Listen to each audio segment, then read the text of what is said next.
Hello again to you, dear brothers and sisters. Welcome again to this program. Jesus is coming very soon. I have been trying to explain to you what is written in Daniel chapter 7, verse 24 to 25, and also in Revelation chapter 13, regarding the arising of the beast in chapter 13, verse 1 to 2, and regarding the arising of the false prophets in verse 11 of Revelation chapter 13. Uh, this is the subject that I would like to explain to you in this blog of mine. Because you see, when I was still 15 years old, I was hearing about these teachings that many Bible scholars and Bible teachers have been saying that this Revelation chapter 13, verse 11 is particularly speaking about this nation of China and Russia, and that is what I'm going to explain to you. And they say that in the book of Ezekiel, chapter 38, this word being found here, the Gog and Magog, is referring to no other than the nation of Russia and this China. And so realizing what is happening right now in our nation, the Philippines, uh, we are being bothered by the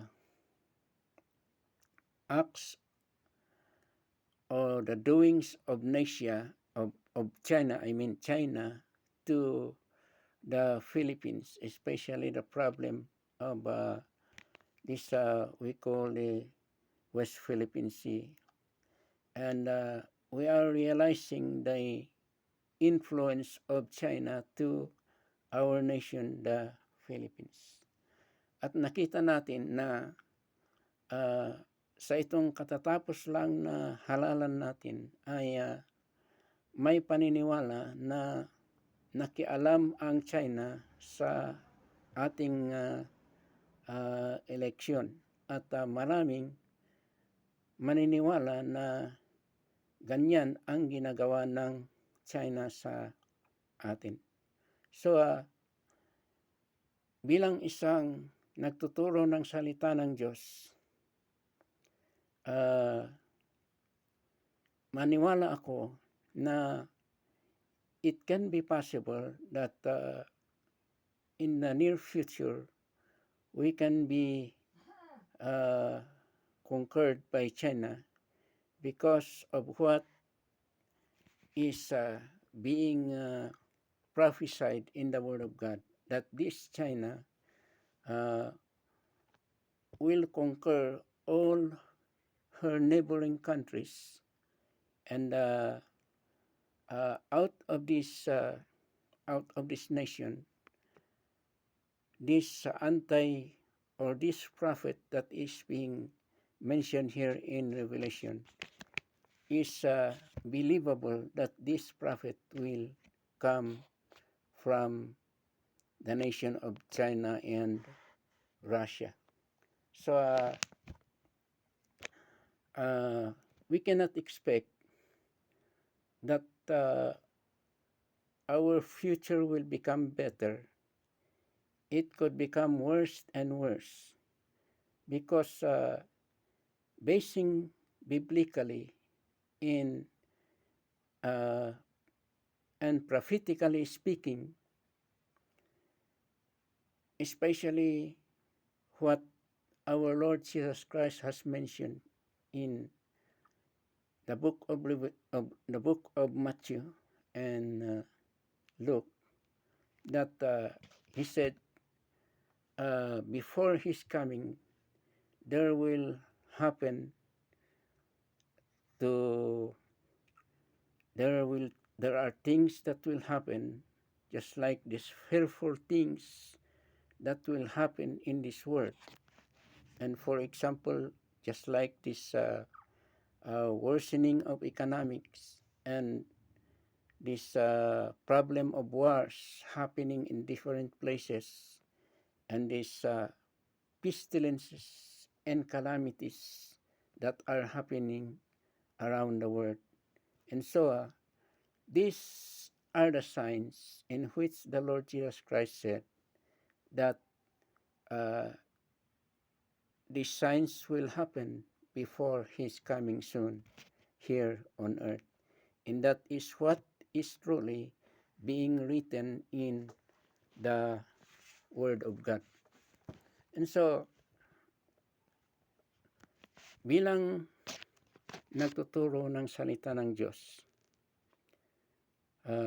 pwede kong sabihin sa inyo, mga kapatid, na walang best na gagawin ng isang tao, kundi ang pag-realize niya sa katotohanan tungkol kay ating Panginoong Hesus, na ang ating Panginoong Hesus ay siya lang ang sinasabi ng salita ng Diyos na pwedeng makapagligtas sa atin sa ating kasalanan. Siya lang ang anointed, inanointaran ng Diyos Ama na magiging Savior sa bawat isa sa atin. So maski man at present time ay maraming relisyon na hindi sila naniniwala sa divinity ng ating Panginoong Hesus, sa anointing ng ating Panginoong Hesus, na siya lang ang makapagligtas sa ating buhay, ay that will always stand to be the true the true things. Our Lord Jesus Christ is only the one who can save each one of us from punishment or damnation or destruction. So mga kapatid, sana ay lahat tayong mga tao ay huwag natin tingnan ang ating relihiyon, huwag natin tingnan kung ano ang group natin, kung ano ang paniniwala natin. Tingnan natin, tumingin tayo sa salita ng Diyos at tumawag tayo sa tulong ng Espiritu Santo ng Diyos upang i-guide tayo sa katotohanan tungkol sa pagkaligtas o salvation. Ganun pa man mga kapatid, gusto kong ipaliwanag sa inyo itong Bible prophecy na ito tungkol sa nasyon ng China, sapagkat nakikita natin na hindi lang dito sa Pilipinas ang gustong kupkupin ng China, kundi maski ang ibang mga nasyon din, neighboring countries ay gusto niyang gupgupin at gusto niyang siya ang maging powerful nation dito sa mundo. Ganon din ang Russia. Ang Russia din ay gusto niyang kupkupin ang kabangibang niyang lugar o neighboring countries, at gusto niyang angkinin itong mga countries na ito. So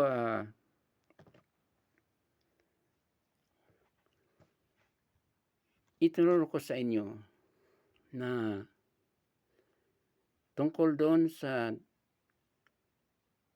Daniel chapter 7 verse 24 to 25, ay itinuro ko sa inyo na yung Fourth Empire na yon ay walang ibang tinutukoy kundi yung Roman Empire na nangyari noon. At sabi doon, out of this fourth empire will arise 10 kings or 10 powerful nations with 10 powerful rulers. At ito ay nakikita natin na kundi man nabuo na ay it is starting to be formed in this alliance of the European nations, sapagkat itong mga malalaking nasyon dito sa Europe ay sila ay nagiging party ng Roman Empire noon. Kaya't ang nearest interpretation ay yun talaga na itong European nation ay mabubuo at sila ang magiging most powerful nations in Europe. At dito rin sa Asia ay makikita natin na itong China at itong Russia ay sila din ang parang nabubuong very powerful nation sa eastern part of the globe. So, yon ang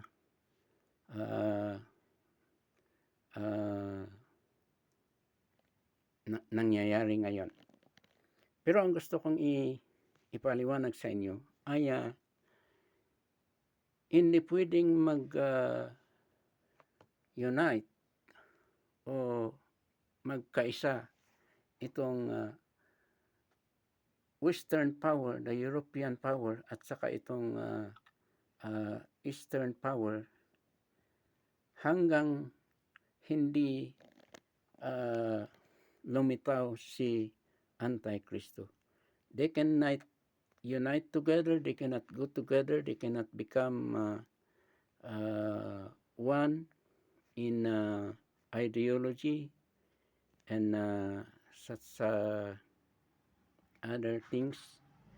But if Antichrist will arise, this Antichrist that will arise is what is being spoken in Daniel chapter 7 verse 24 na little horn, na itong little horn, he will arise and will conquer some of these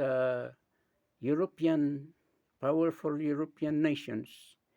And if he can be able to conquer 3 of these powerful European nations, then these other powerful nations in Europe will voluntarily submit themselves to this coming ruler who is Antichrist. And that is the thing that will really happen. And if Antichrist will come, he can be the one who can be able to unite both the Western powers and these Eastern powers, and he can be able to make peace with all of the nations of the world, and so he can be able to establish a so-called one-world government. And so that is what I had been speaking to you, that this one-world government of Antichrist will last for a period of 7 years. And what we are speaking here is being based here in the Word of God. And we are not just telling it without basing it here in the Word of God. And so, if that will happen during the reign of Antichrist, then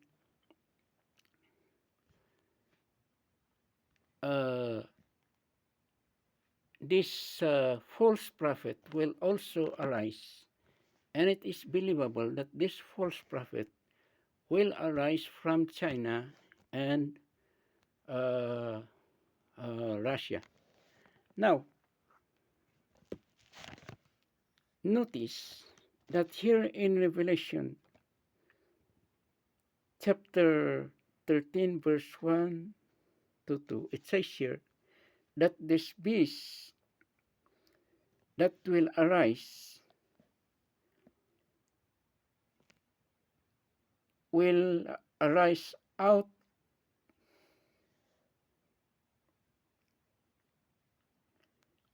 of the sea. And so this phrase being used, this beast will arise out of the sea. And so uh, it seems that the interpretation of this phrase is that Antichrist will arise out from a nation that is near the sea. If we try to see here in chapter verse 11, it says here that this another beast that will arise or that will come out, this beast will come out of the earth. So there's a difference of the arising of the beast in verse 1 because this beast will arise out of the sea.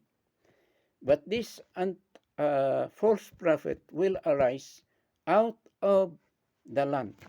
And so if we try to interpret this thing, we see that China and Russia are the nations that have very vast territory of land. So it may seem that this is the interpretation that this false prophet will come from a very large territory of land. So another thing here that we can realize here is that it says here he had two horns. He had two horns. So these two horns represents two powers. So it means it may mean daw na it is referring to the nation of Russia and China. These two powerful nation will join together, and they will produce a king or a ruler, and this ruler will be the false prophet who will join this beast who is Antichrist. And the third thing that we can realize here is that it says here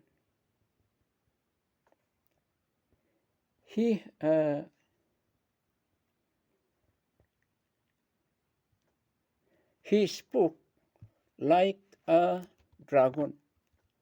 So there's no other nation who use the symbol of a dragon if not China. They are the nation who is using this symbol of the dragon, and no other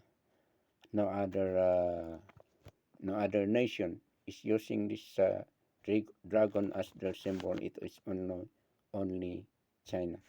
So it says here, he spoke like a dragon.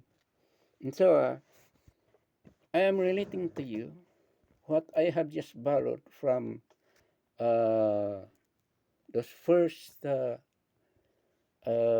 Bible commentators regarding this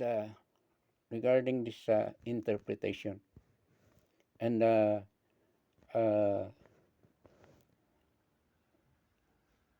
it could be possible that this is the right interpretation of this verse in Revelation, because the thing that we are seeing, or we are observing, of what China is doing right now, and also what Russia is doing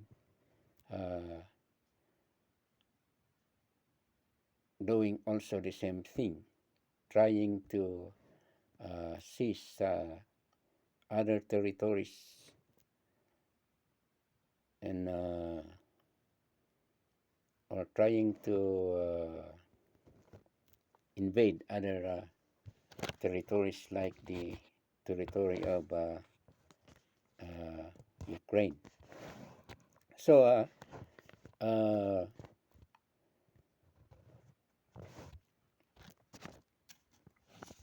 the work, or I would like to add here that these two personalities, Antichrist and this false prophet, may come from nations whose their concept about Christ are what's this Antichrist concept. Ang paniniwala nila sa ating Panginoong Jesus ay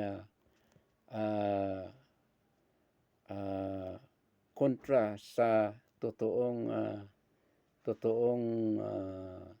doktrina tungkol sa ating Panginoong Jesus. At pwedeng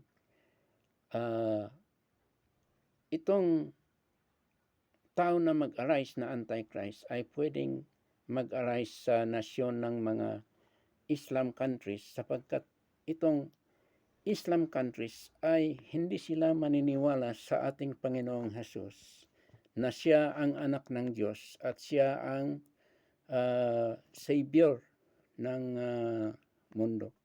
Their teachings are purely anti-Christ, or purely against Christ. They do not believe on the divinity of the Lord Jesus Christ. And so why some of these Arab nations are so hateful of Israel, and if possible they want to destroy the nation of Israel, to annihilate the nation of Israel, so that the nation of Israel will be banished out of this earth. And this is the ideology of this some of these Arab words. But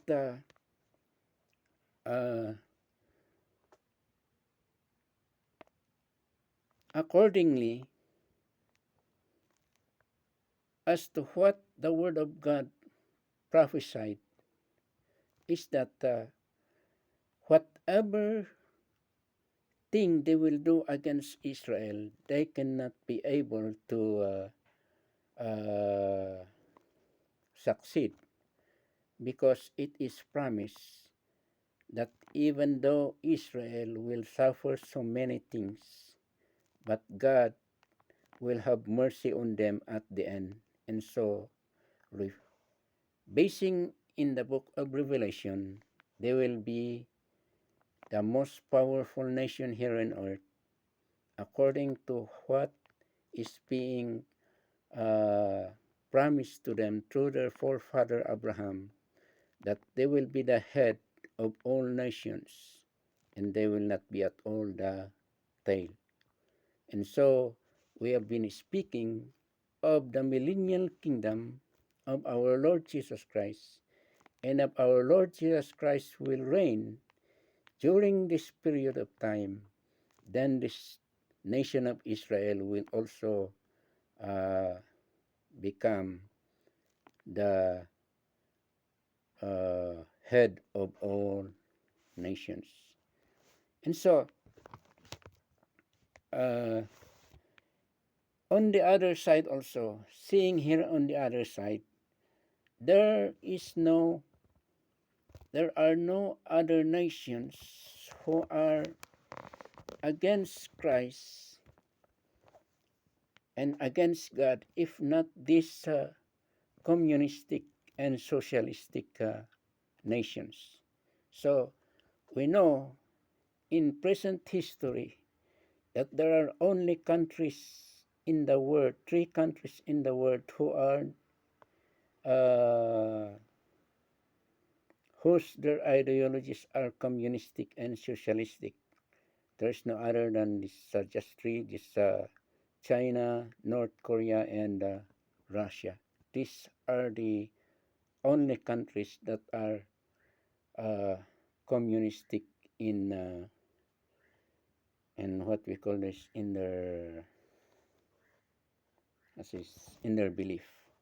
Sa paniniwala nila ay communistic. Ibig sabihin ay itong mga nasyon na ito ay hindi sila maniniwala sa Panginoong Jesus. They are ultimately against the Lord Jesus Christ. And so, that is the reason why it is possible that this false prophet being spoken here will arise, or it will come from this nation, because they are the nations who are uh, against our Lord Jesus Christ. They do not believe at all of the lordship of our Lord Jesus Christ. And so, if you read Revelation, you can see here that it says here there are 3 unclean spirits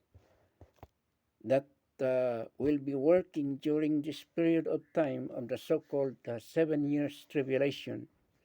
And these spirits are the spirit of the dragon, these so-called dirty spirits, this like this what we call this, like frogs. And this we read here in chapter 14 that these 3 personalities are the personality of the dragon, who is symbolizing Satan, and this personality of the beast,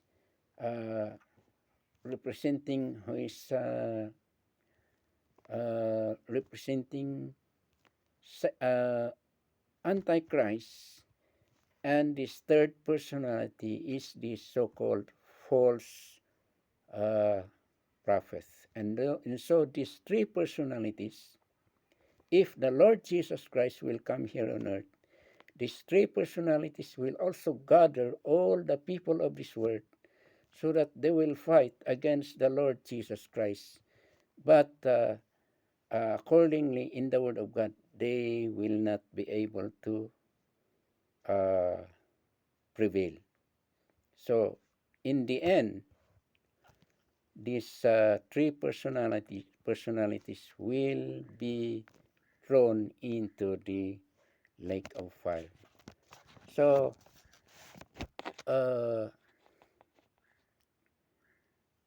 this is the true trend of the Word of God. If we try to follow what is being prophesied in the Word of God, this is the true trend that will happen.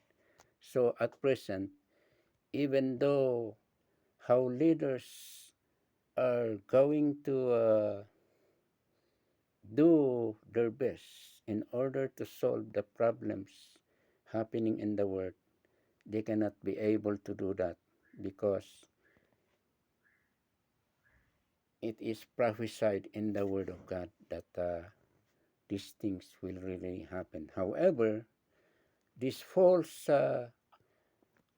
ruler, Antichrist, if he will come, he will try to show that he is the true one who can solve the problem of the word, but actually he cannot do it. But the real thing that will happen, that will really happen, wherein there is a perfect peace, is the rule of our Lord Jesus Christ for that period of 1,000 years. And so in the past, I have been explaining to you about this 1,000 years reign of Christ. I've been explaining to you everything, and I hope that you will try to review what I have been blogging in the past, so you can follow and you can understand the real thing that will happen in the last days. Thank you very much, brothers and sisters. I'm praying for you, and I will always be praying for you. Thank you very much.